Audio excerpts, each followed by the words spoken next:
imagine all life as you know it stopping instantaneously and every molecule in your body exploding at the speed of light. Total Protonic Reversal. Protonic Reversal. Protonic Reversal with your host, Conan Neutron. Broadcasting from a secret underground lair in Milwaukee, Wisconsin. A gigantic middle finger to everything that is rock about music, rock and roll, and corporate power. The thing is, though, if you don't laugh, you're going to go on a killing spree with sharpened nails. Confidence of a hero or a fool. I wasn't exactly certain which. Could not be more professional. It's only one I choose to devote my life to. That's okay. It means something. It means something. And take that away. You know, that's my take on it. What's yours? Protonic Reversal. That's like a science thing, right? Indeed it is. It is a science thing. It is a science plays. It is a scientific fact that we're all up in your face. And it's time once again for the one, the only Protonic Reversal. Welcome to it. Welcome to it. Welcome to it. Took last week and a half, something like that, off. Personal business, but we're back. We're back. Mr. Ben Verellen of goddamn Helms Alee. Very excited for this. I've been after him to do the show for quite some time, so I'm glad I finally hoodwinked him into doing it. I think this will be a good time. Anyway, if this is the first time you're listening to this show, my name is Conan Neutron. I am a lifelong musician. I've touring and making records for the last 21 years. Mostly known these days for Conan Neutron, The Secret Friends. This show, Conan Neutron's Protonic Reversal, is a long-running podcast about music and musicians. This is episode 268. If this is your first time listening to the show, all of the archives are at protonicreversal.com and are always free. No ads, no sponsors, no kidding. If you'd like to support the show or get episodes sooner, you can give $1 a month to patreon.com/protonicreversal. And if you like the show or even just a single episode, please feel free to share it along, like, subscribe, or post a review. All of that helps people find the show, and it's just a darn nice thing to do. All right, Ben Verellen, Helms Alee, Harkonen, Verellen Amps, Barhouse. Let's do this, man. Ben Verellen, welcome to the show. Thanks for having me. So good to see you. I was just jamming. Sure. I was just listening to some Helms Alee earlier. I mean, it's no secret that I'm a huge fan of what you guys do, but it just always kind of shocks me just how incredibly consistent you are. I think all the albums have a ability to push new directions, and you guys try new stuff, but it's very consistent. Thanks, man. That's hard to do, especially for I mean, at this point, you've done quite a few records. So a part of it has to do with the fact that it's three very unique individuals playing totally together. And yeah, 100%. I think that's something that, so my first exposure to you guys was at the Hemlock. Jason Pace, who used to play in Kowloon Wild City, basically cajoled me into coming out. I was like, you got to see this band Helms Alee that we're playing with. They're great. You'll love them. I was like, oh, is that the band Hosey plays in? Because obviously I knew Hosey from Lozen beforehand. And I was like, God, we just got back from tour. I'm so tired. Like, last thing I want to do, like, you should come out to this. Okay. And so I came out, and how I describe it to people is like the Maxell guy, where he's sitting in the chair and like his hair is like going back because of the sound. That was basically the experience I had. And I was like, holy crap, this is a product for me. So all that said, I am a kind of, how did Helms Alee actually get started? I actually don't know how you guys got started, which is weird.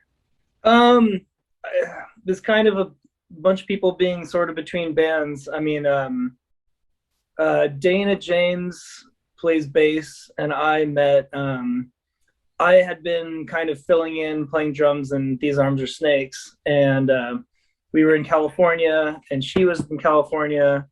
She was friends with some of those guys, so it was at the show, and we just got to be buddies from then and on.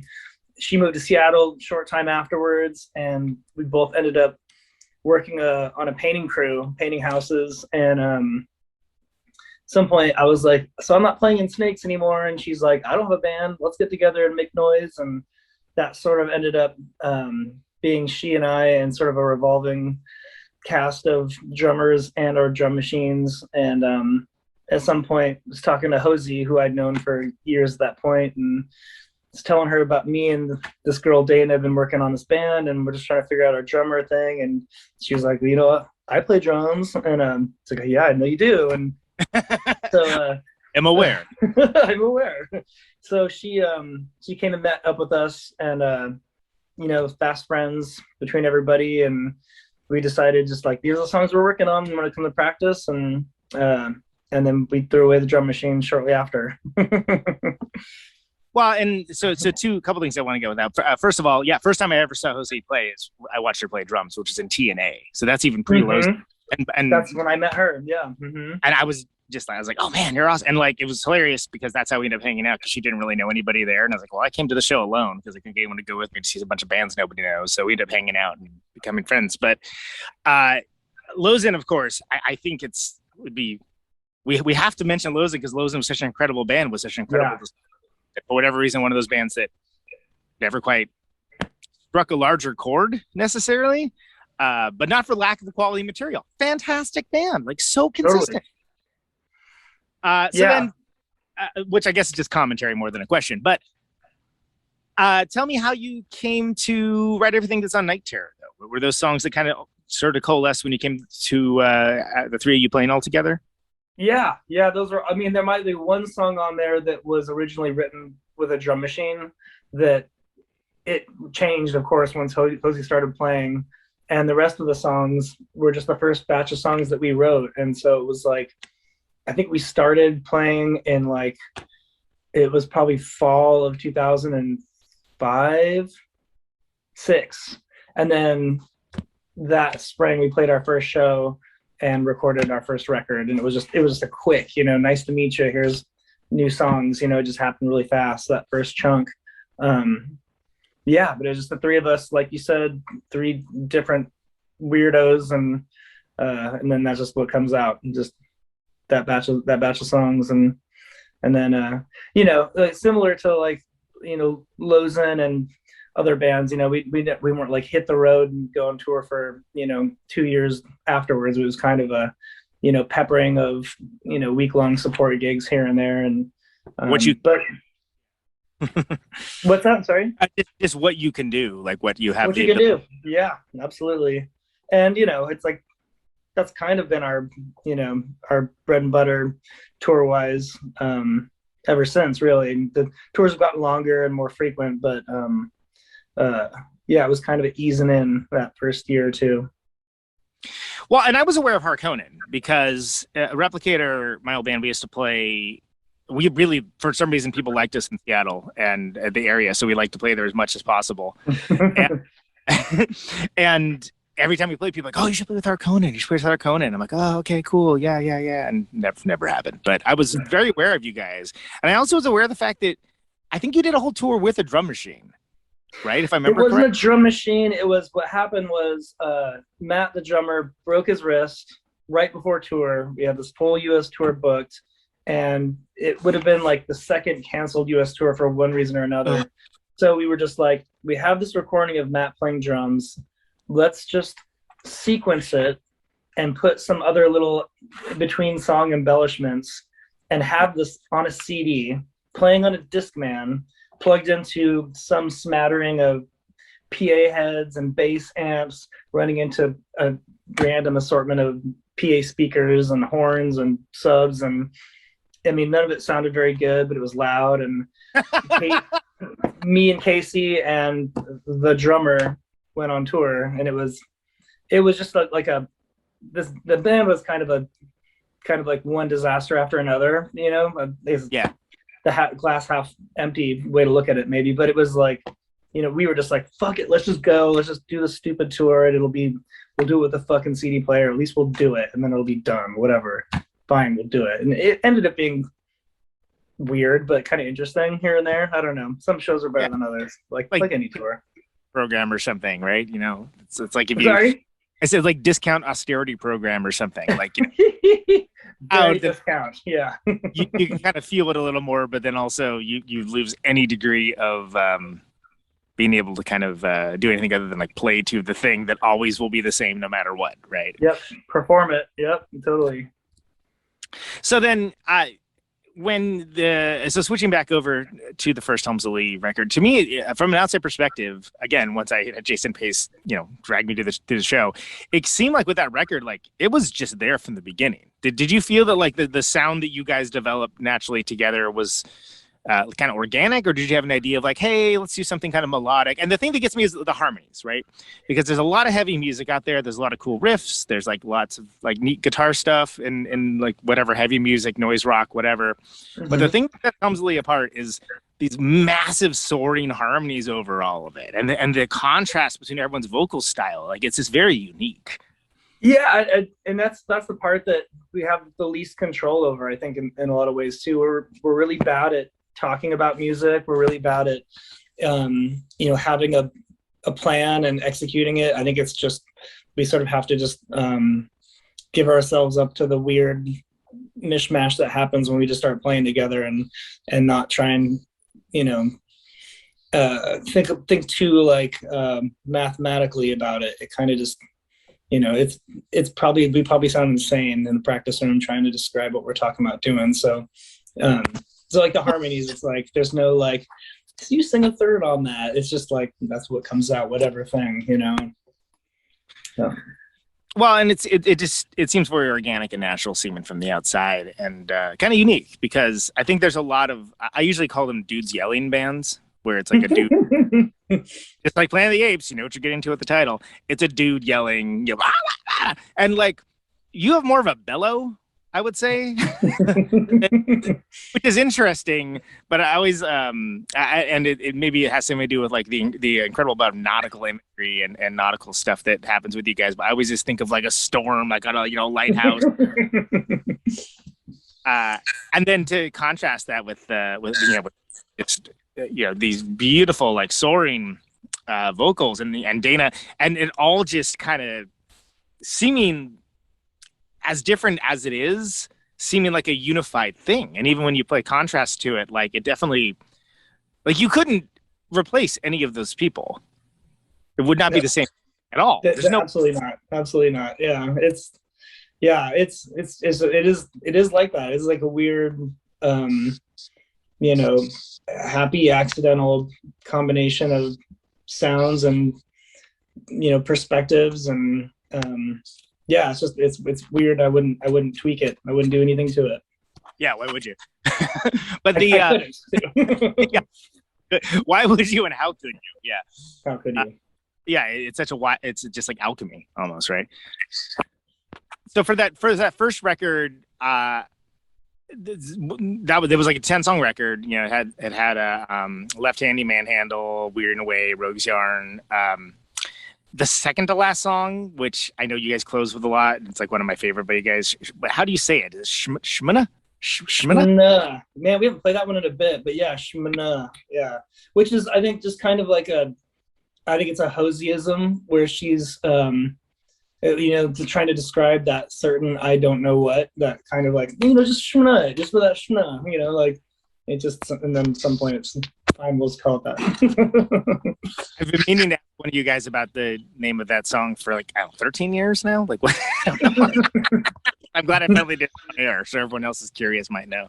One teenager ago. Tell me about the recording of that record. Where did that? Who did that? How was that? What was that process like?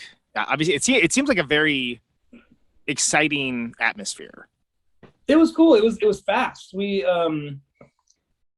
Matt Bayless recorded it, and we did it on tape. We wanted to record on tape. We did it in 2 days and mixed it another 2 days. I think the whole thing was done in 4, maybe 5 days. But yeah, it was just everything was tracked live, and then go in and do the vocals, and that was that.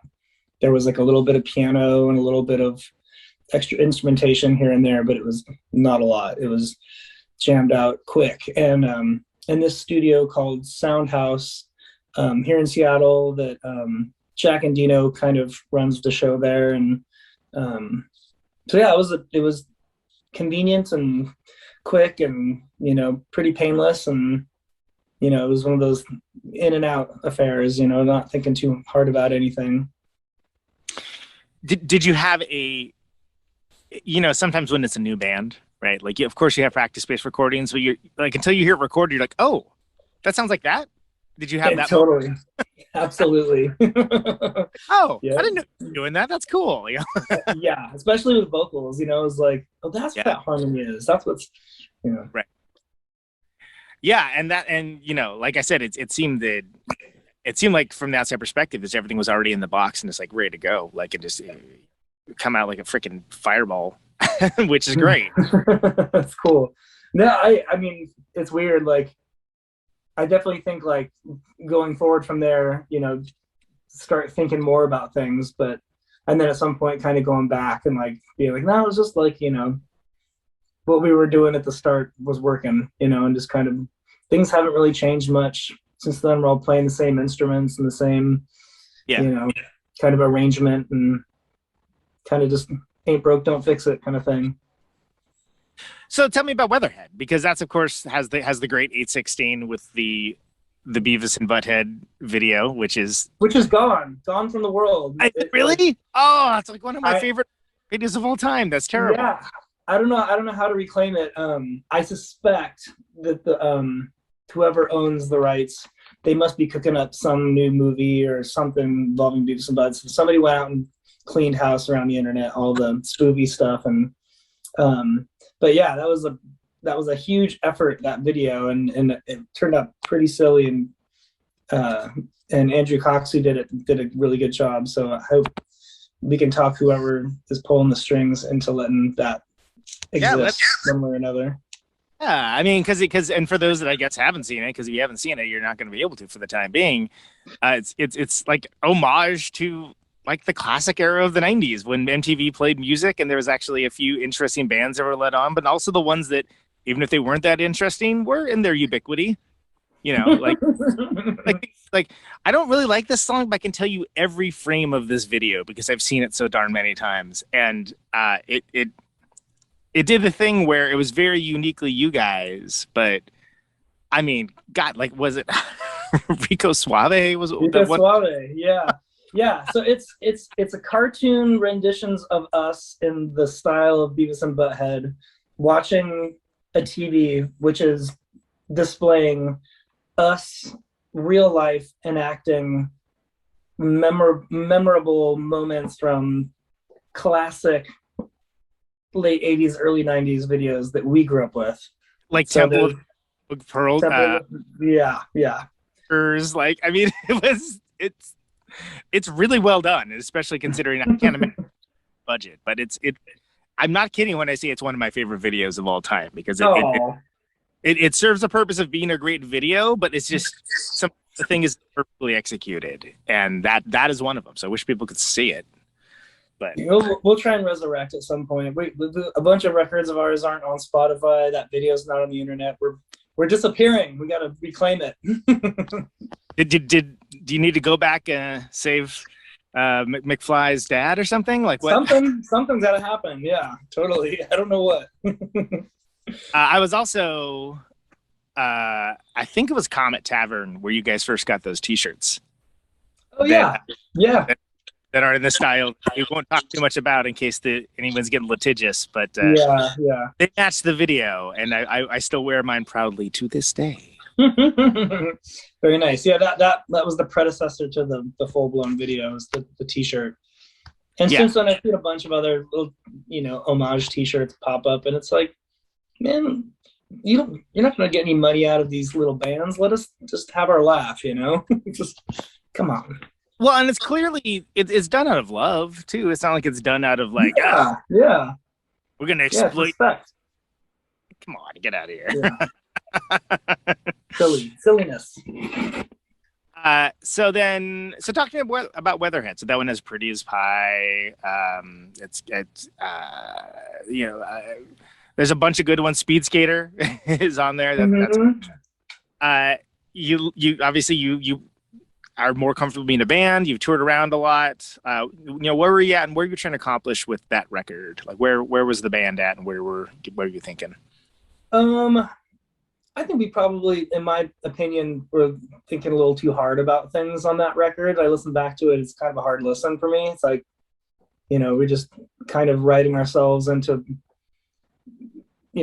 problems in a way. It felt like it didn't come across as natural to my ears as the first record did.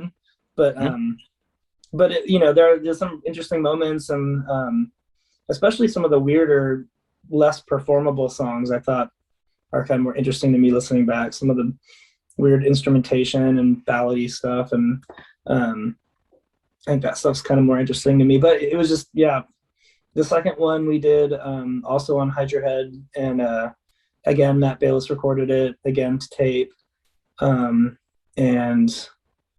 we probably spent a little more time on it, had more songs to record, and then kind of wade through, and but same people, same approach, It definitely seems like you were like, there's more, what do they call it? Ear candy on that one, yeah, right? Like, yeah. Check it out with headphones, bro. Exactly.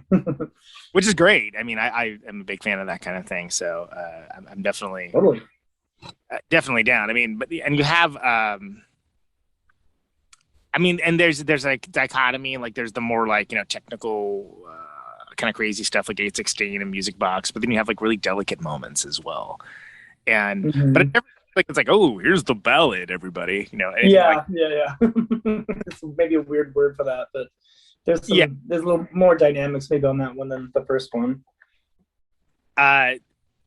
Did you feel like at the time that you were, hey, we're just making another record, did you feel like you were building on a thing, or like what were you thinking as far as, or were you thinking other than I want to make I think Helms Alee's never been very intentional as far as like a theme.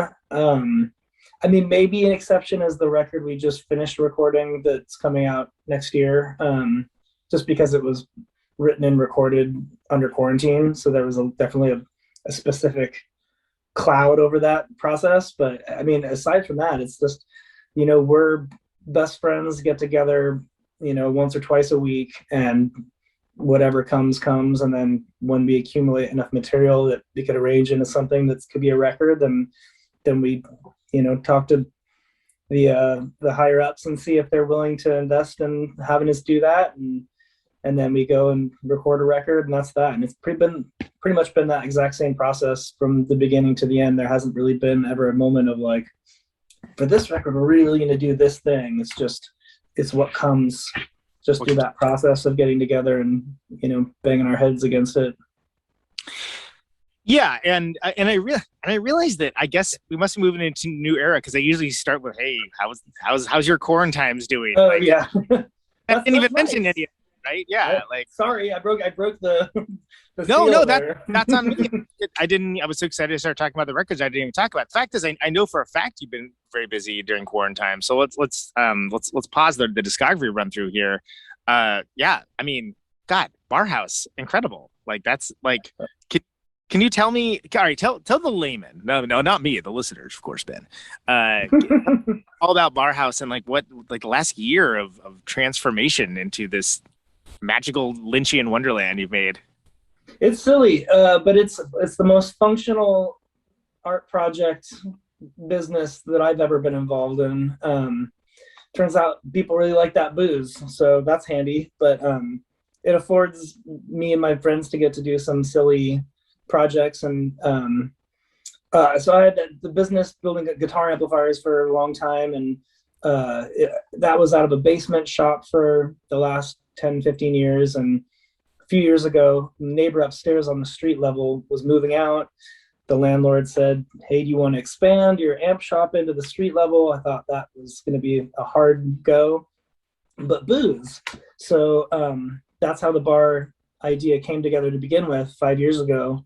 And, you know, and it's full of silly weirdness. So it's like, it's a very normal looking house on a busy street in Seattle. And you go inside and there's a room that Dana James designed and built out that's like you're in this crazy nighttime forest scene with a campfire, and there's, you know, stars twinkling above and you can hear the crickets, and there's trees all around you and cool stuff. And then there's a back space room that's like painted floor to ceiling with this glow in the dark spacescape, and then there's all these buttons behind the bar that do quirky things and frighten the customers with smoke and lights and sounds, and kind of it's a little carnival-y sort of situation, but it's fun.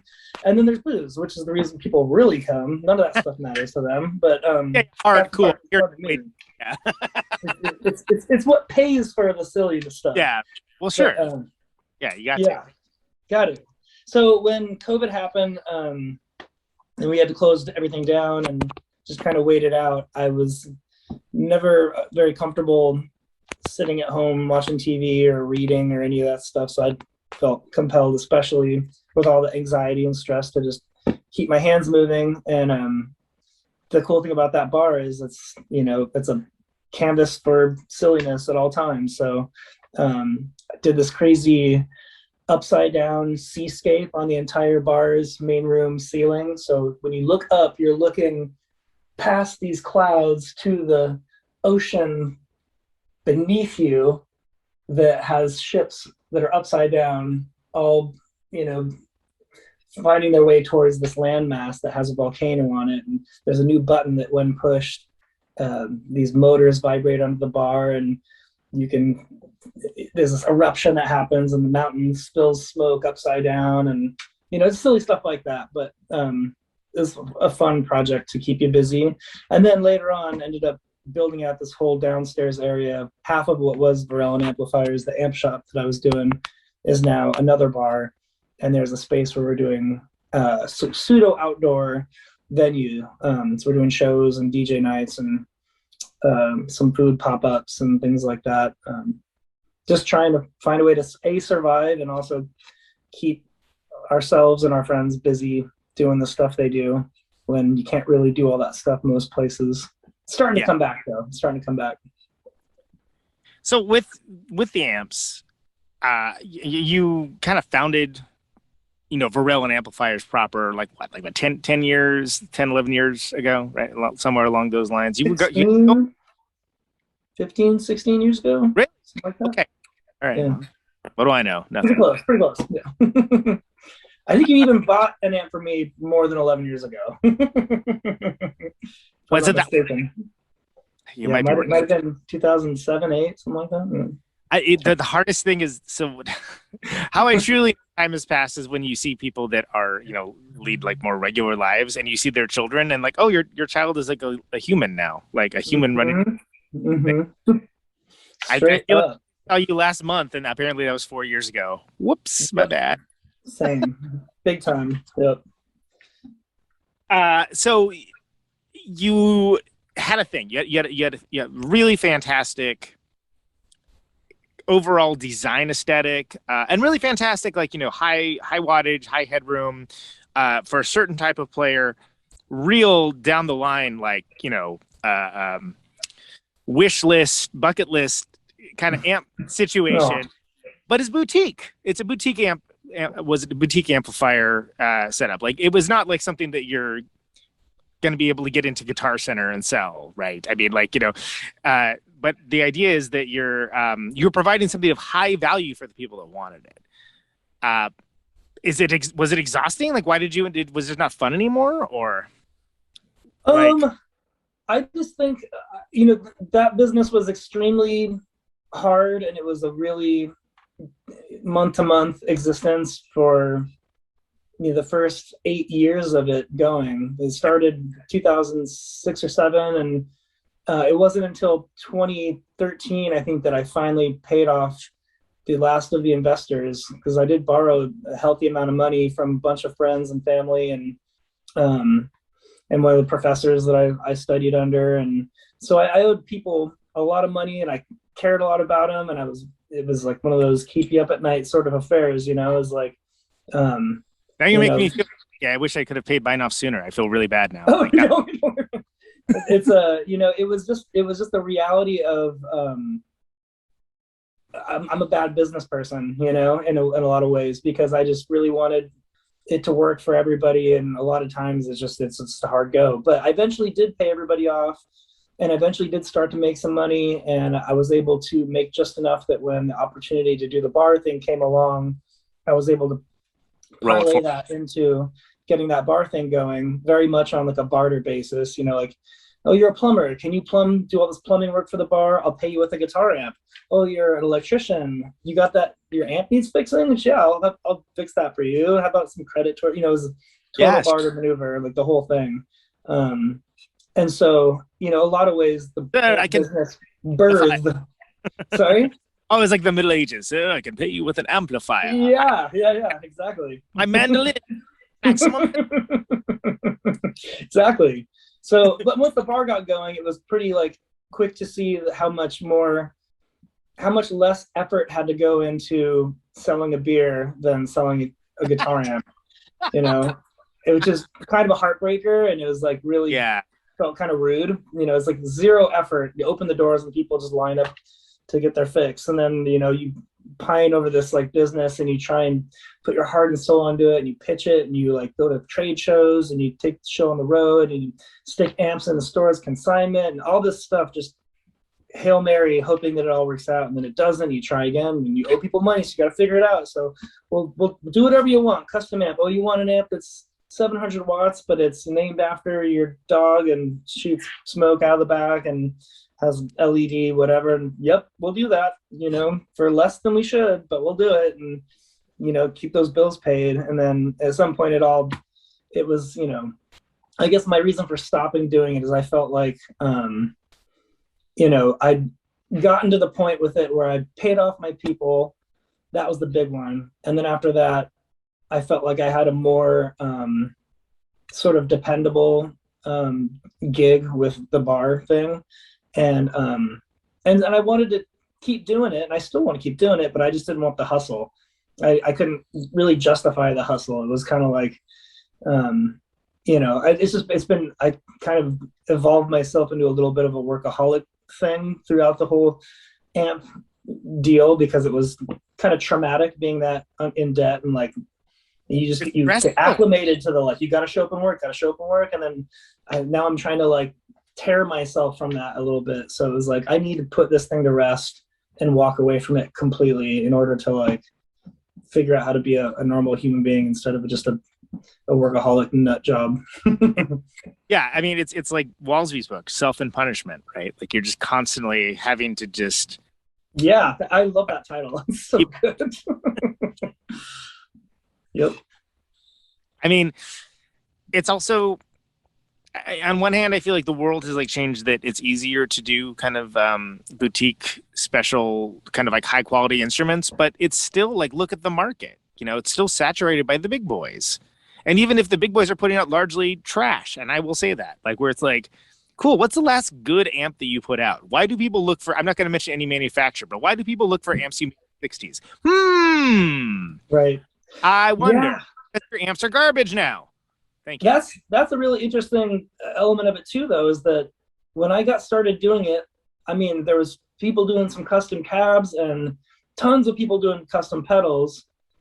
But really on the amp side of things, there wasn't a whole lot. There was, you know, maybe like I could count on two hands the number of custom amp companies that I knew of that were doing amps on a small scale, similar to what I was trying to do, at least that I was aware of. And so that has really changed a ton over the last 15 years. And nowadays there's so many people doing custom amps, guitars, pedals, everything else. It's like, it's cool because you don't need to like depend on the like handful of companies all selling their stuff through Guitar Center, these big boys, these like super dupers that just have it. You know, now it feels like people are really taking seriously the work that people like Dunnable are doing, the work that people like Benson Amplifiers, you know, Chase Bliss, all these, you know, the Earthquaker, of course, is like one of the most like impressive small companies that made it into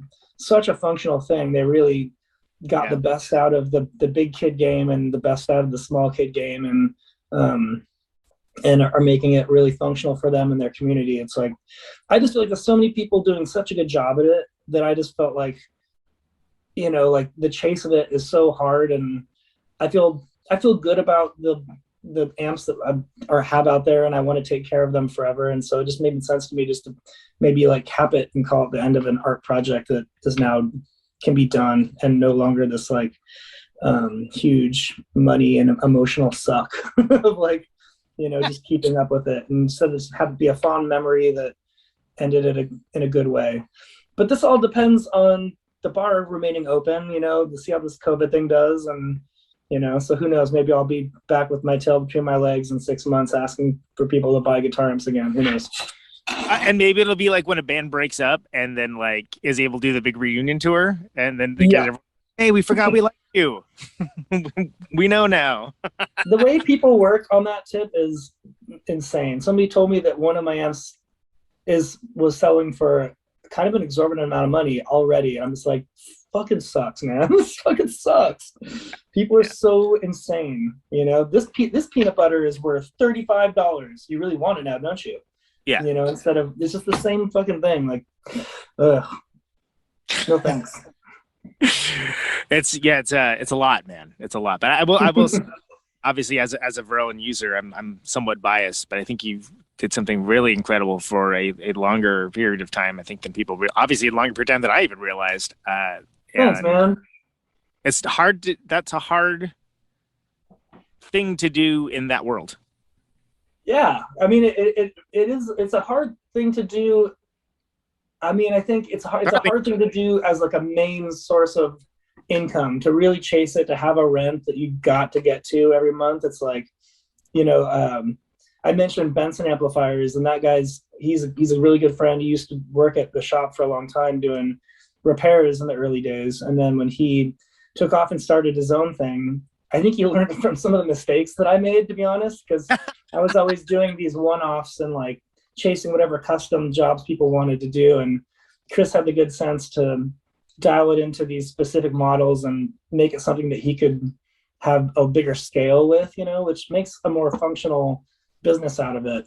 So I'm like, that's really great. And I think that you know, that's probably the way to do it, to make it make sense as a gig, you know, perpetually. But I also really just love the like getting in and trying to figure out somebody's weird custom idea. Like we did that Bavara thing, you know, and stereophonic kind of two heads in one kind of deal. Utterly ridiculous in every way, but utterly badass in every way too. There's a lot of people with a lot of weird ideas that are interesting, and it's kind of cool to just like get in people's heads. And like, you know, it's kind of like recording bands or whatever, which I did that for a long time before getting into amps. And it's like, you're trying to discern what this person means by, they want it to be dark, but really like fierce. And like, I want to sound like, you know, these ridiculous adjectives start coming out. And, you know, it's kind of like, what do you mean? And then at some point you're like, oh wait, Slayer t-shirt, I know Jason 800 probably, something like that. And then, but you want, you know, you try to parse it and figure it out. And then at the end, when you come up with something and they're really excited on it, and you're like, I've read your mind, I did it, I figured it out. And then it's like, that part is really satisfying. Well, and you're helping someone achieve their vision, right? And that's always nice. And then that's another thing with the amps of like, I've always wanted this kind of amp, and now this amp exists. It is a thing I can plug into a speakers and play through. And that's really cool, you know. And like, I think that might get lost a little bit sometimes, just I mean, I think it's shorthanded with like the artisanal aspect of things, you know. But I mean, I think it's more important to me now, I think, than it used to be. I don't think I used to think about it that much, frankly. Yeah, totally. Well, it's like, you know, people can like have like a part to play in the tools they use, and that's cool. And then they can they use those unique tools to make unique music, and then you hear that music, and then I feel like I'm part of what they're doing. And it's like, it's a real, you know, mutual exciting thing. I don't know. Circle of life. Yeah, circle of life. Okay. So Sleepwalking Sailors, very interesting record. Hydra Heads kind of out of the picture. That's the first one we did for Sargent House, I think, right? Yeah, we were working on it, and Hydra Head called us to let us know they were going to cease to be a label that was going to release new music. So there we were. We went and did this whole pitch to release it ourselves. We filed for an LLC business license and planned on releasing ourselves. We even sent the masters off to get test presses. And somewhere in that process, Chris Common, the engineer that recorded that record, he passed it on to Kathy from Sargent House, and she was like, "This is awesome. I'm going to put it out." And so she got in touch and wanted to sign the band, and so it was like it was going to happen one way or another, but it was great to have her help and getting it presented in front of more people, and sure. So yeah, it was kind of like Second Life with those guys, and that was the first record we did with them. And it was weird because we recorded, I think, something like 20 songs for that session. Oh, wow. And it was like there was several split 7-inches and a split EP. Right, I remember that one. Was there the one with Young Widows kind of came out, right? Yep, Young Widows. That songs for that came out of that session. A split with a band called Ladder Devils. There's a split with a band called Tacos. Oh yeah, Cozy's now playing in that band. I saw that. That's fantastic. Oh, cool. I'm in the middle of mixing their record today, actually. And really, they're so cool. They're so cool. Yeah, their record's dope. But yeah, so there was like a bunch of splits and a bunch of other random stuff. So big, long recording session. And that's an interesting record. I would say that's kind of to my taste, that's kind of one of your best. But it's also kind of hard to pick like just one song. Like there isn't like, oh, that's the hit. Like you don't have a Whip It on there or something along those. You don't have a Whip It on there.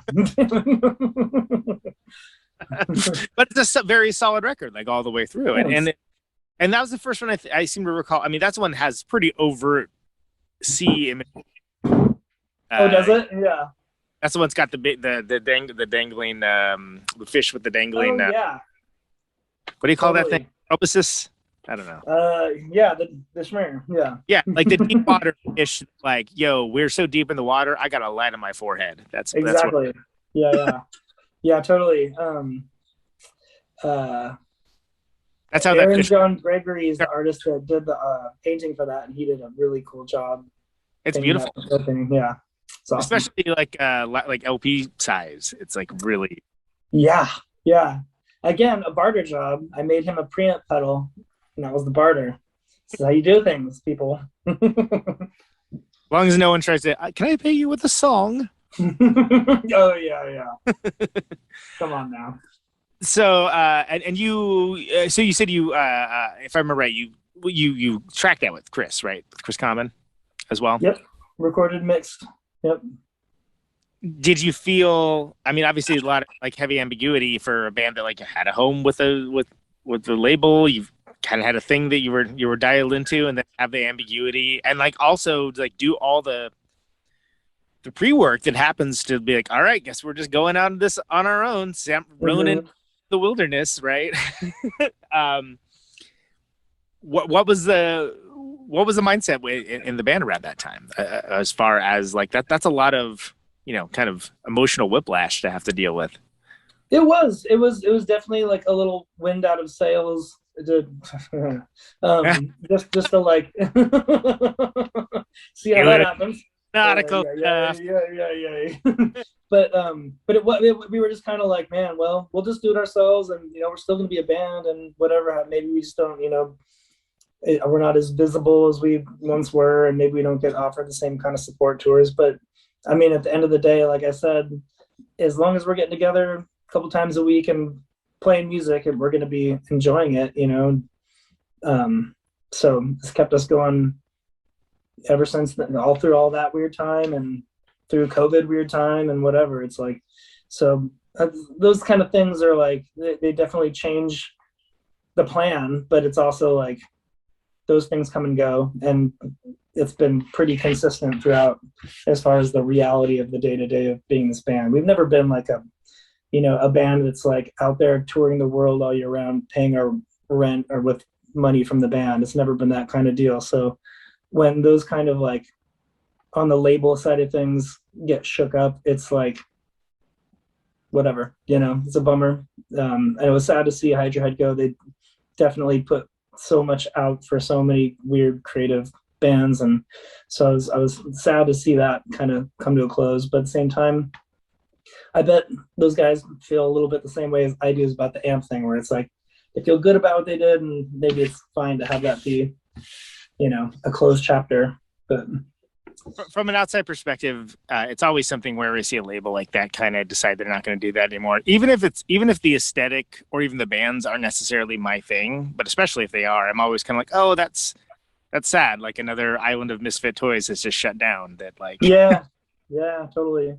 They're going to be in the misfit toys instead, I guess. I don't know. Yeah,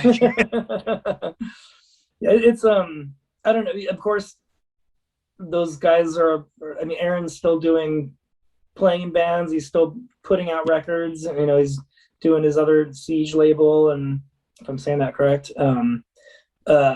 So I mean, like, the names might change, the this and that, but in general, like, I'm kind of comforted when I look around at people like that and other people I've grew up with and known to have their identity sort of wrapped up in the music they do and the art that they put out and the businesses they've run. And I've always really identified with that community. And here we are all, 20 years later in some cases, where it's like, you're still a nerd like me. Okay, cool. I'm not totally nuts. Doing cool nerd stuff. Yeah.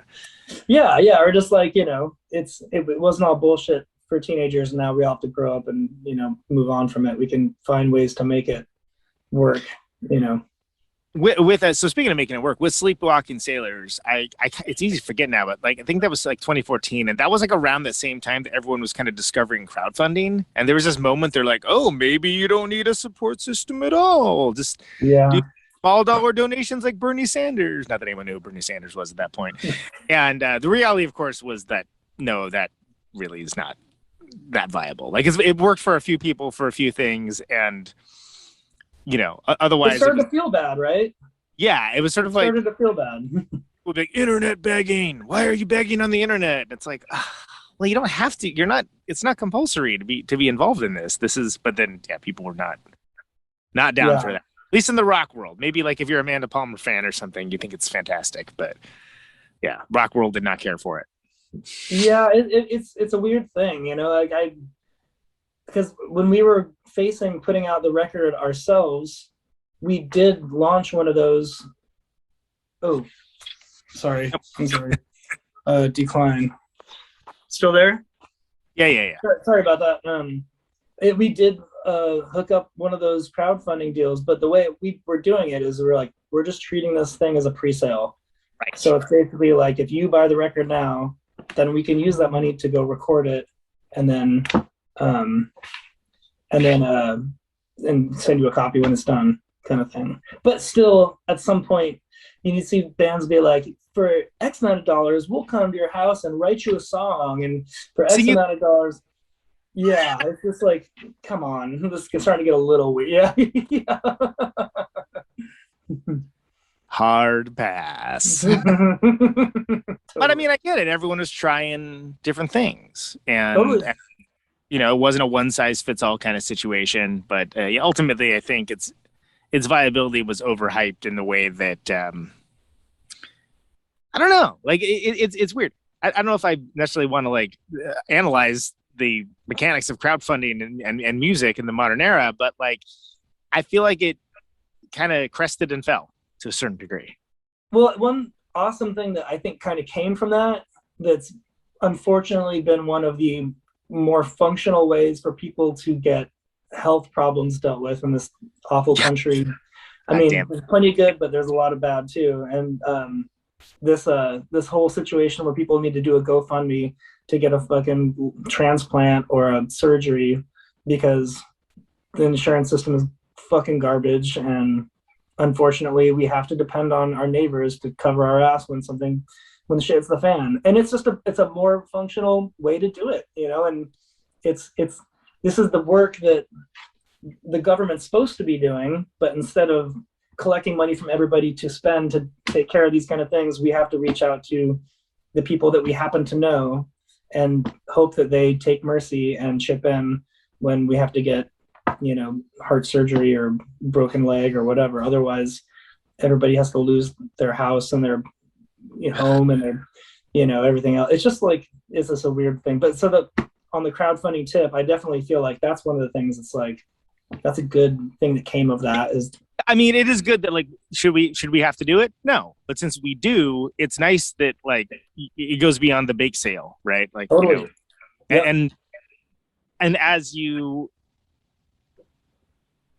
know more people too, there's more of those kinds of things that happen, and that's that's heartbreaking. But it's something where that's both sides of being connected with everybody thing with social media and stuff. Yeah. Not all the time, but it's good to be able to, if you're in a position to help and you can, it's nice that you have the ability to be aware someone's going through some terrible traumatic trauma, costly trauma, and then also be able to help, because so many times people are like, oh, that's awful, or thoughts and prayers, which means I don't care about this at all.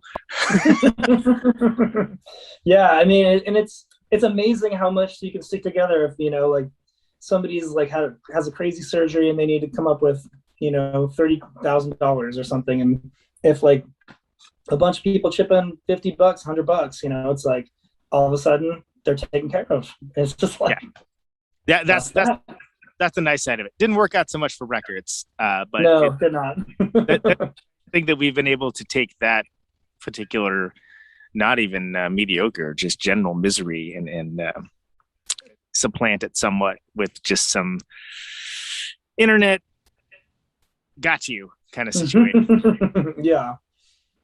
Yep. Weirdness. Okay. So after that we got Stillside. That was 2016. I think it like right before the election, if I remember right. Like it was like, yeah. What are your thoughts on releasing a record just for the election? You think it's a good idea?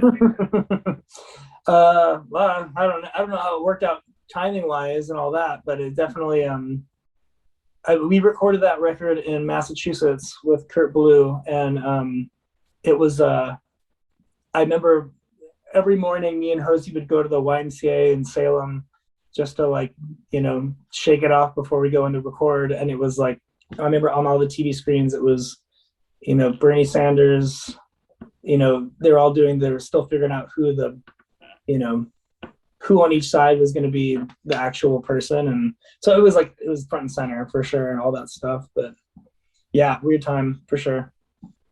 But I don't know. That record sounds pretty angry. That's kind of cool. It's great. More Weight, that's a Giles Corey reference, right? The Crucible? Yeah. Okay. Yeah, because wait, I'm sorry, who? The Crucible. Giles Corey. From the church, the witch trials. Yeah. Isn't it called The Crucible? Hold on. I used to quote that. I don't know about The Crucible. I read that when we were in Salem walking around. There was one of the graves in this old church was a memorial to him, and the story of how they thought he was a witch. Yeah. And they were like, we're gonna smother him to death with a huge stone. They lay him down, they put stones on him, and then he was just like, he's like, total testimony, do you recant? And like he just says, more weight. Yeah, what badass, right? yeah. He's like, fuck you, I'm not telling you shit. Yeah, ain't no snitch. Yep. On the devil or whatever. Yeah. Oh, so I know it from the Arthur Miller play, but I mean that's a dude that actually existed. Okay.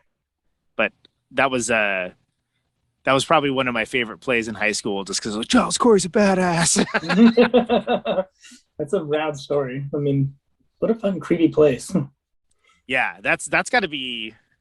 I spent a little time over there, and it's interesting that, for the most part, it just seems like, oh, it's just America, and then like you kind of go to these places, and you're like, oh, this is America, right? Yeah. Yeah, different, totally. Yeah, absolutely. That's like the super old places. Yeah, it's got that old feeling to it in a way that like most American places don't. Like, you know, if you go to like a, Japan or China or something, it's like, oh yeah, this has been here for thousands of years. That's right. Yeah. And here it's like ancient 250 years ago. It's like, yeah. This is where we over all the Native American stuff and decided, no, we're gonna do our stuff here now. Yep. That's where that happened. And that's there's some rippers on there, Tit to Toe, Meats and Milk. Like there's some great tunes there. Where so you guys are, so that was when we fourth record, Still Aside, right? That would have been, yes. Yep. And this one you knew you were gonna do a Sergeant House to begin with, right? Like it was that relationship there. Yep. What good about with that one? Like what were you, was it just more like, hey, let's write more Helms Alee songs, or did you? Yeah, like I said, it's like there's just keeping on, just the typical, couple times a week getting together, and here we are with songs, and it was I that's like a boring answer. There's just really not a lot of intention or like plotting with any of that. It's just there we had another record finally, and it was time to go in and record. Yeah, I mean, not everything needs to be, Rolling Stones in the south of France. I mean, that's fine. And working with Kurt, that was an enjoyable experience. Did he teach Absolutely. That? Like, you were like, oh, that's a cool. I didn't think about that kind of trick or tip. I mean, I really like turning my engineer brain off when I go into a situation like that, because you're in the capable hands of this other person who has their creative input and their engineer brain, and you just don't want to get in the way. And especially somebody who's done that kind of stuff, because they're maybe aware that you've done some of this stuff, so they might be a little bit like, oh boy, here we go, and I know that feeling, so I definitely don't want to be that guy. So I walk into that situation as I'm a dumb musician, and I'm just here to rock, man. Just plug me in. What do I do? Where do I go? And I just like to play. Yeah. Aloof myself, because it's not my job. It's not my hat in that situation. Yeah. But I pay attention to little things here and there, but I also try to just like let the man do his thing and just stay out of his way. You're not being like, hey, where's the steering wheel in this back seat? Where is it? Yeah. Oh, 3K? You're going to go for 3K, huh? I wouldn't have chose that frequency.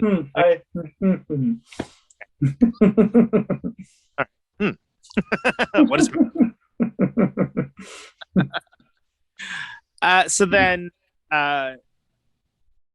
one of my favorite records you guys have done, which is 2019, Noctiluca. That's also... Oh, yeah. What is that cover? What that it's like exploding prism kind of...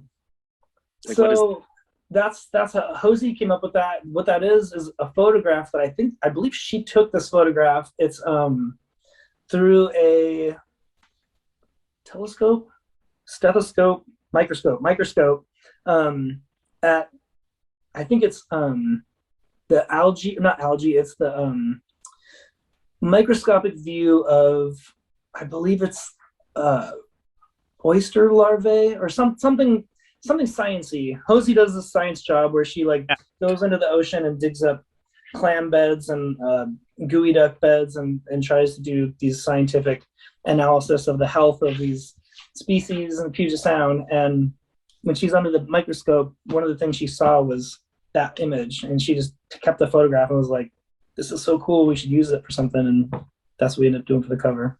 Yeah, it's beautiful. But it's also like one of those things you're like, what is that? But that's kind of nice. Awesome. Guessing.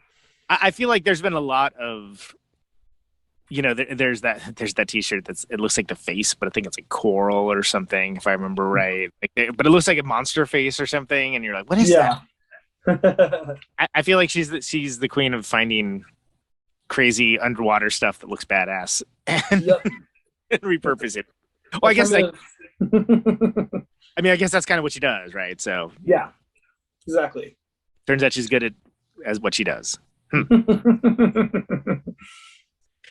I Yeah, I'm a huge fan of that one. Illegal Guardian. I think that's like one of my favorite songs of you guys. Oh, right.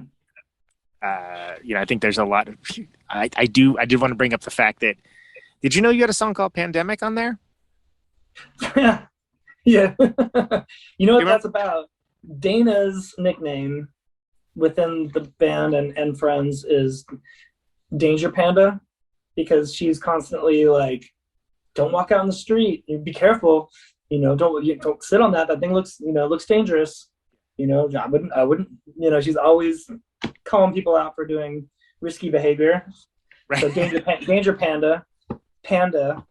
Pan is a nickname for her. Pan, just short for Danger Panda. And then she wrote some part of the song for Pandemic, or the entirety of Pandemic, and so that was the name that came out of that. Nice. But then there was a pandemic a couple years later. An actual, I've seen that show up on a few pandemic playlists, just because of it's got the word pandemic in it. I'm sure just was like, oh, I'll use this one. Yeah, that's great. This is cool. Which is not really the way that you want to be discovered on something like Spotify. Where it's like, oh god. Right. I always think about ISIS. Those poor guys. Yeah, of course. Yeah. Gee. When they got back together for one of the Caleb from Cave In passed away, and there was all these benefit shows, and ISIS was one of the bands that got together to do it. But I think because they didn't want any flack, they just did the show as Celestial. Was it? Oh, I thought it was. Maybe you're. I was gonna say. I remember it was something where it was like, if you know, you know. Where it's like, oh yeah. It was the name of one of their records. So yeah. I mean, what are you gonna do? Like, what are you gonna do? Yeah. You're gonna have someone from Nebraska. Hey man, F you. Yeah, totally. Something's gonna go wrong somewhere somehow. Yeah, and considering the times we live in, like, why even try to push that, really? Yep. So yeah, like I know shockingly little about that record, and the fact that I think I put it on one of my top. That was on one of the top of the year episodes that I did. I don't remember anything. I do a lot of these shows, cool. But I definitely have told a lot of people about it. What how'd you record that one? Like, was that something that what was that one was we did that one here back in Seattle, and it was this time we did it with a guy named Sam Bell, and Sam Bell is he's a producer engineer guy not from the same world as us, and like Matt Bayless and Chris Common and Kurt Ballou, who all kind of come from this sort of birthed from punk rock and hardcore and expanded into other genres of music. And there's sort of like a mutual starting place with which to like refer to music and talk about things with those guys, and we all know the same records and the same producers and the same infamous techniques. We might talk about like Steve Albini, or we might talk about a certain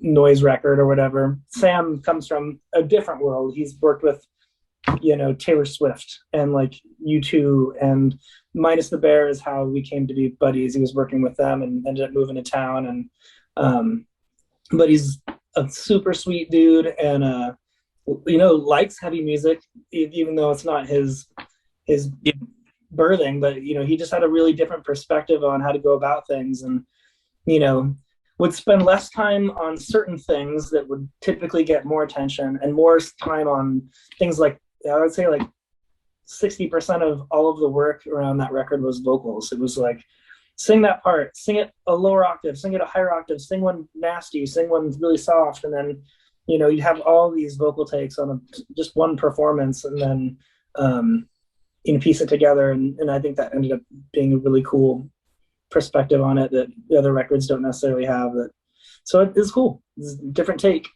It's sonically rich, especially with the vocals, and it's interesting to hear you say that, because it was one of the first things that I noticed with it. I was like, oh wow, like this vocal stuff is wild. Like, what's going on? Like, yeah. He did a really good job. That's I mean, was it weird, like working with someone outside your world like that? Like, was there like an adjustment period? It's kind of comforting in a way, like it's like there really is there's no like preconceived, we can't like, when you know somebody really well and you can kind of guess what they're going to say before they say it, even though that can be to the detriment of the conversation. You like, I know you really well, and I think I know what you're going to say, and I know what you're thinking, and I think I know how to solve this problem before you even tell me what it is. And that can yield a lot of confusion and a lot of like, can make your job harder. And so one of the cool things about working with a guy like that is like, he was just totally different angle on it. So we all had to kind of, you know, with a fresh perspective, try and describe, I want my guitars to be stereo and like big and whatever. And he's like, oh, okay. You know, and it's like, it's not like these things are duh. It's like, it's all conversation. It's all like, you know, starting from scratch. What are we doing here kind of thing. It's kind of cool because then you have to think through your ideas, verbalize them, and then you kind of understand what you're doing better than otherwise, you know, whereas if you go in with Matt Bayless, he's going to know how to do the thing that you're trying to do before you do it, and which is great in its own way as well. But it's just cool doing different approaches. Yeah, and it's going to bring out different kinds of things from you too, right? Yeah, exactly. So there's something to be said for that. Do you think so? So you got this new record that you've.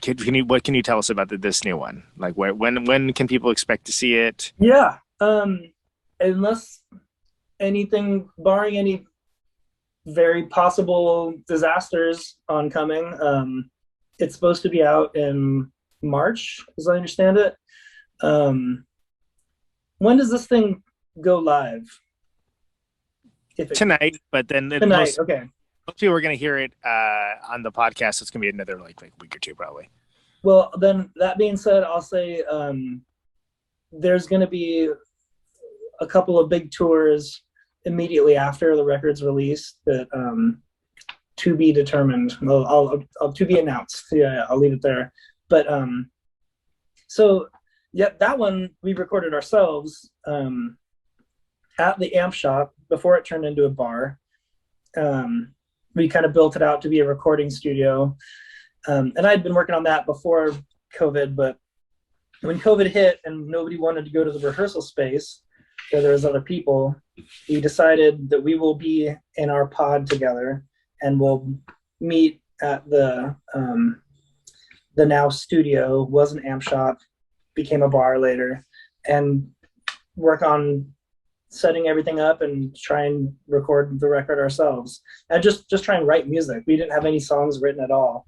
And we would just get together, and Dana James works at a coffee shop down the block from where the bar and the amp shop is.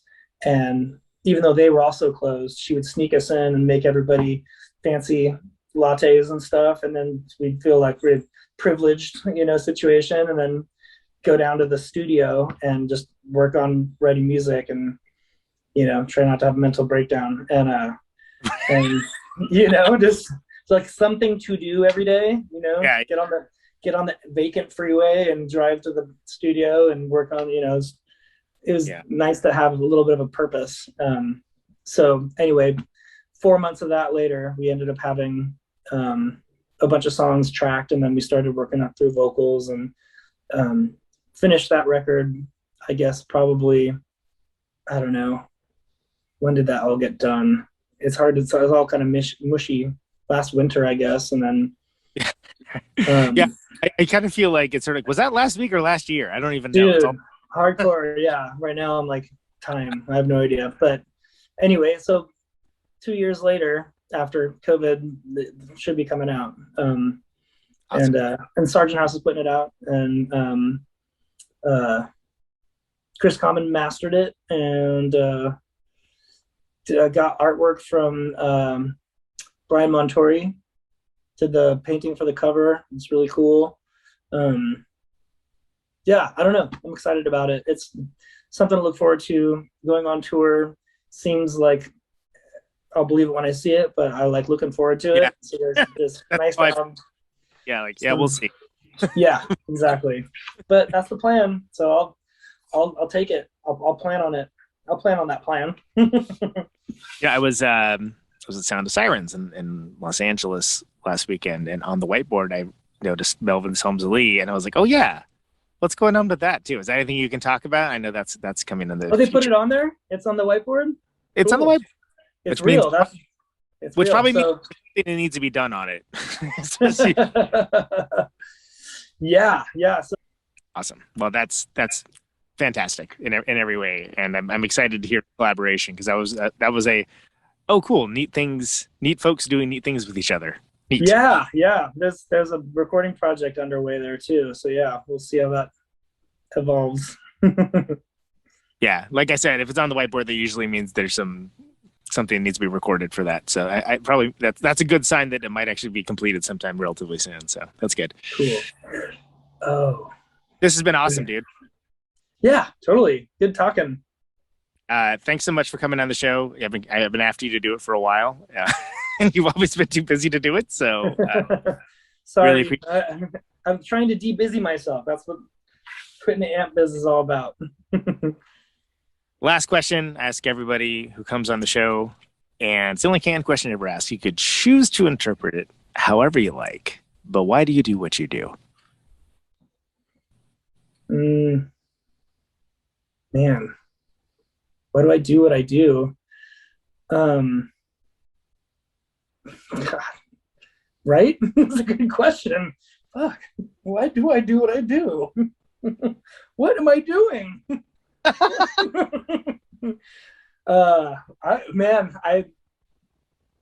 a good one. I mean, it seems like the thing that makes the most sense.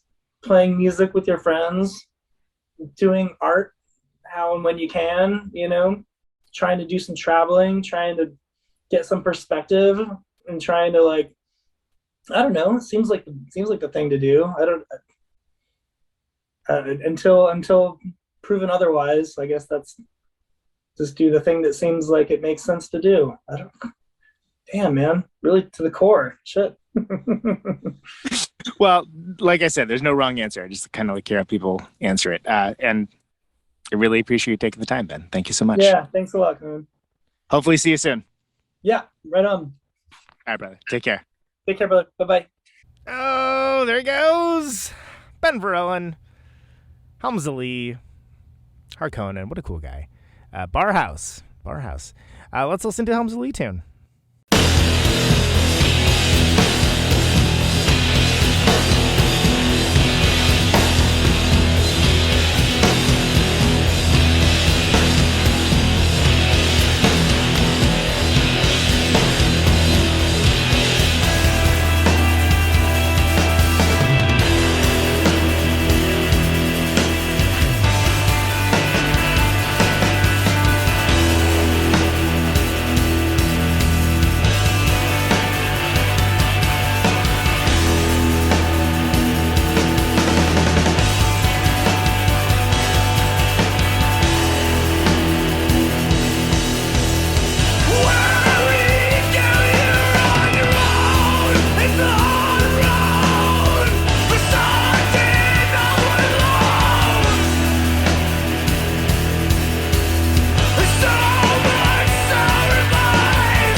All right, so that was Illegal Guardian off of Noctiluca.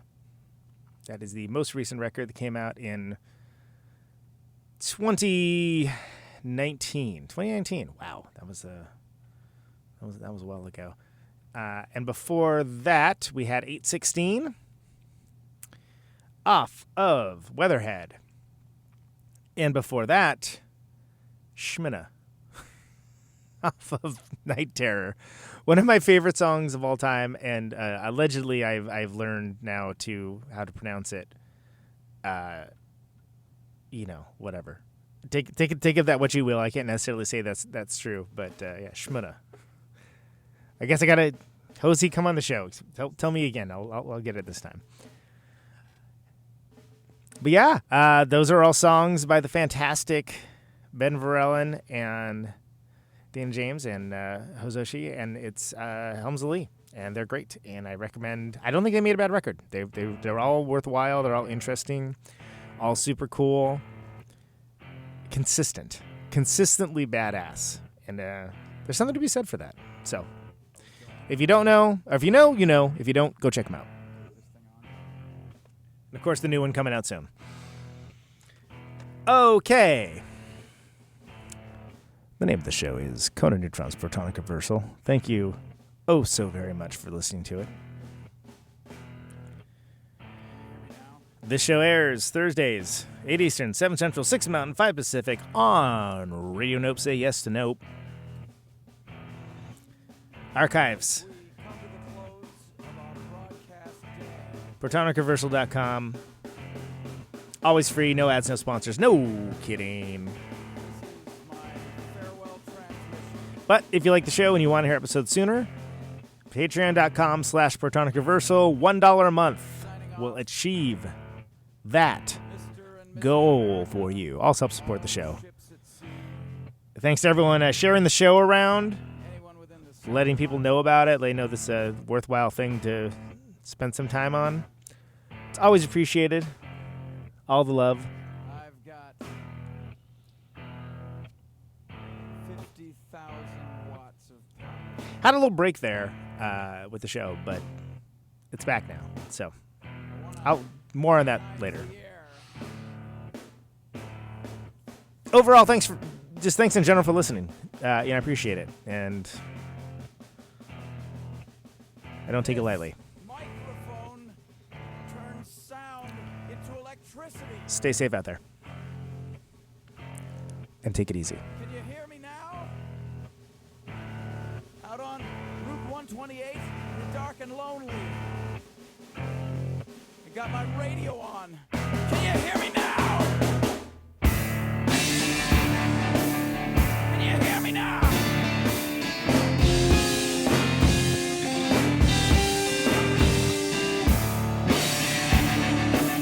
Can you hear me now?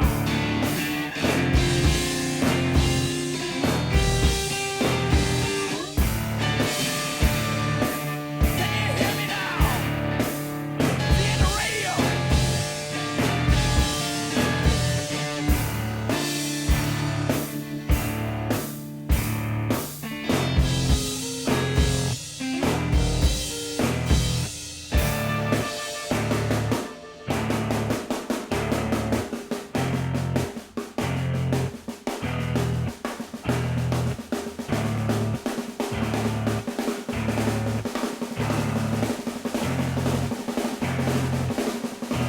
And that snare drum and that drum roll means we've got a winner.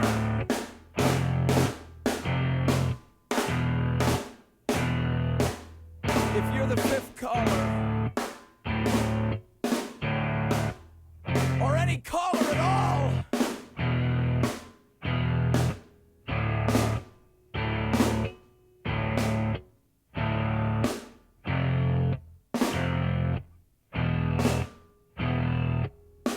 welcome to my top 10.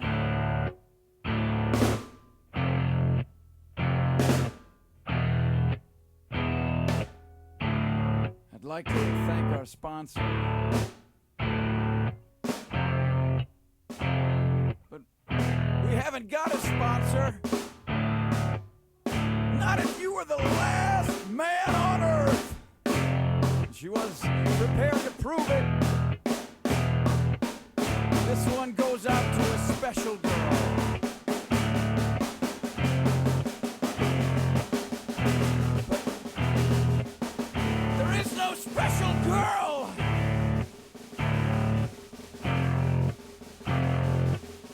It's the end of radio. The last announcer plays the last record. The last what? Leaves the transmitter. Circles the globe in search of a listener. Can you hear me now? Can you hear me now?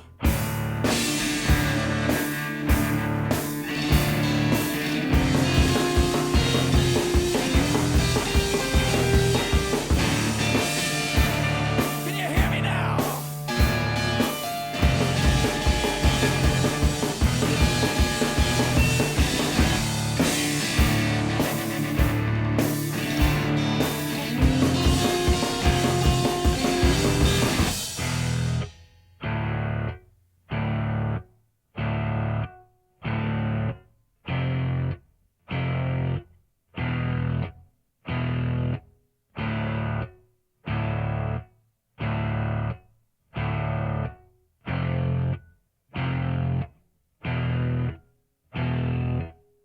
Is it really broadcasting if there's no one there to receive? It's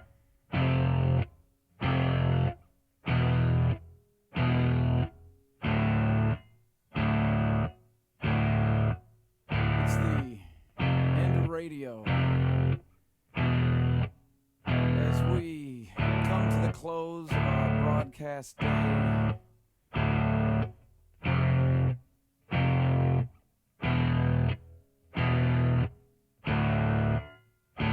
got my radio on.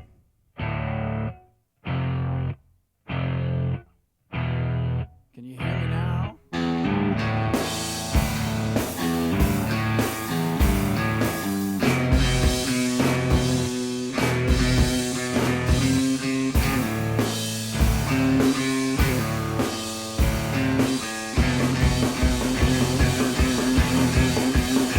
me now?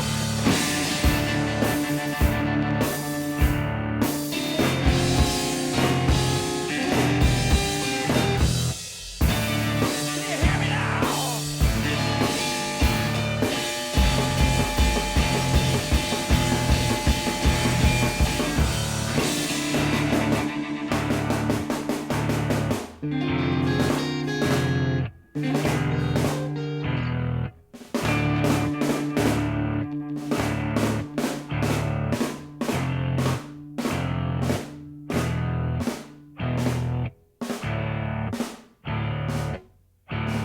This is a test! If this had been a real emergency,